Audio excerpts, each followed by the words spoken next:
Hey guys, I'm Neha. In this video, I'm going to talk about principles of microservices architecture. There are roughly 6 principles. I'm going to walk you through them one by one. Let's get started. Single responsibility principle. The single responsibility principle is one of the principles defined as part of the solid design pattern. It implies that a unit, either a class, a function, or a microservice, should have one and only one responsibility. At no point of time, one microservice should have more than one responsibility. It should be able to act as a single source of truth. For example, when you order something from an e-commerce site, an order ID is generated. The order ID can be used by other services to query an order service for complete information about the order. Using the publish subscribe pattern, the data that is passed around between services should be the order ID, not the attributes information of the order itself. Only the order service has complete information and is the single source of truth for a given order. Hide implementation details. Microservices are small services with independent life cycles that work together as a part of the whole application. However, each service can be independent when it has to be part of the big structure. To enhance the ability of one service to scale independently of the others, it is important to hide each service implementation details. We could use REST protocols over HTTP and ensure services communicate with each other using a lightweight communication. Through the segregation of internal and external implementation, details can be achieved. Encapsulating the internals of a service through a carefully defined service boundary that does not expose internals of a service is important. Maintaining loose coupling in microservices is important to realize the benefits of a microservices approach. If we are not careful, our microservice can become coupled. Once these services become coupled, we can lose a lot of the values in microservice architecture, like independent life cycles. Deploying and managing a microservices based application with a tightly coupled services can be more complex than deploying and managing a monolithic. If the deployment of a service needs to be closely coordinated with other services, there is likely coupling as a result. Continuous delivery through DevOps culture. In a classical monolithic based environments, there aren't multiple separate release artifacts. So it is relatively easy to maintain the Jenkins build jobs manually. In a microservice architecture, the number of deployment units increase and an automated solution is needed. This can be achieved through automating the build and deploy process through tools like Jenkins or Chef by having a DevOps team.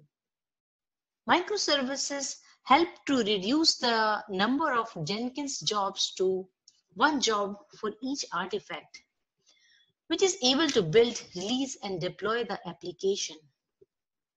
Desired microservices. Preparing and building infrastructure for microservices is another very important need. A service shall be independently deployed. and shall bundle all dependencies, including library dependencies and even execution environments such as web servers and containers or virtual machines that abstract physical resources. One of the major differences between microservices and monolithic is their level of autonomy. While most SOA or monolithic implementation provides service level abstraction, microservices go further and abstract the realization and execution environment. In a traditional application developments, we build a WAR or an EAR file, then deploy it into a JEE application server such as JBoss, WebLogic, WebSphere, and so on. We may deploy multiple applications into the same container. In ideal scenario, in the microservices approach, each microservices will be built as a fat jar, embedding all dependencies and run as a standalone Java process. Another important aspect of such design is related to responsibilities pre and post development. In large organization, usually one team develops the application, and after some knowledge transfer sessions, it hand over the project to maintenance team. In microservices, the team which built the service owns it and is responsible for maintaining it in the future. In one phrase, if I say, you build it, you own it. This brings developers into contact with the day-to-day operation of their software, and they better understand how their built product is used by customers in real world. Design for failure. A microservices architecture makes it possible to isolate failures through well-defined service boundaries. But like in every distributed system, there is a higher chance for network, hardware, or application level issues. As a consequence of service dependencies, any component can be temporarily available for their customers. To minimize the impact of partial outages, we need to build fault-tolerant services that can be gracefully respond to certain types of outages. A microservice shall be designed with such failure cases in mind.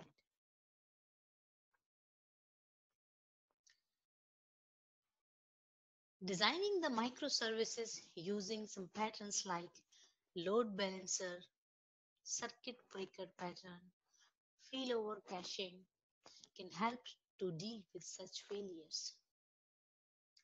Fail-fast is another concept used to build fault-tolerant, resilient systems. This philosophy advocates systems that expect failures versus building systems that never fail.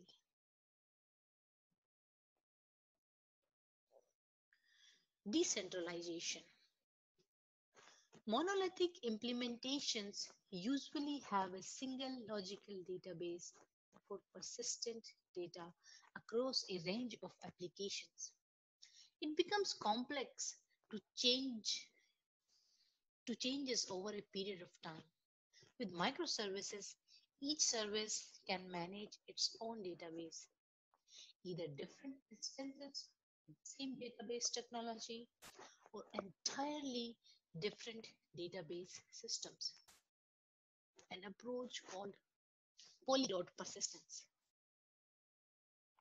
You can use polyglot persistence in a monolithic, but it appears more frequently with microservices. Decentralizing responsibility for data across microservices has implications for managing update.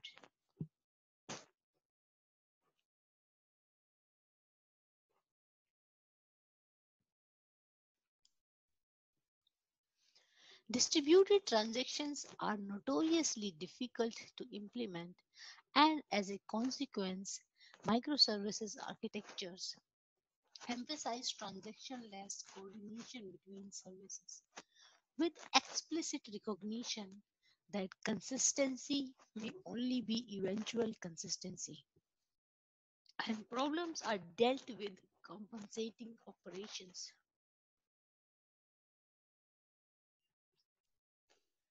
Choosing to manage inconsistencies in this way is a new challenge for many development teams, but it is one that often matches business practice. Often, businesses handle a degree of inconsistencies in order to respond quickly to demand, while having some kind of reversal process is to deal with mistakes. The trade off is worth it as long as the cost of fixing mistakes is less than the cost of lost business under greater consistencies. Highly observable. Since services can fail anytime, it is important to be able to detect the failures quickly and, if possible, automatically restore service. Microservice applications put a lot of emphasis on real-time monitoring of the application, checking both architectural element, how many requests per second is the database getting, and business relevant matrices such as how many orders per minute are received. Semantic monitoring can provide an early warning system of something going wrong that triggers development teams to follow and investigate. The services should push information log events to us. Use tools like FluentD or Logstash together with Kibana for managing your log events. You also need to get stats from your services with tools like New Relic. You will need correlation ID to be able to understand the whole flow through a number of services. That's all for the principles of microservices. Thank you for watching this video.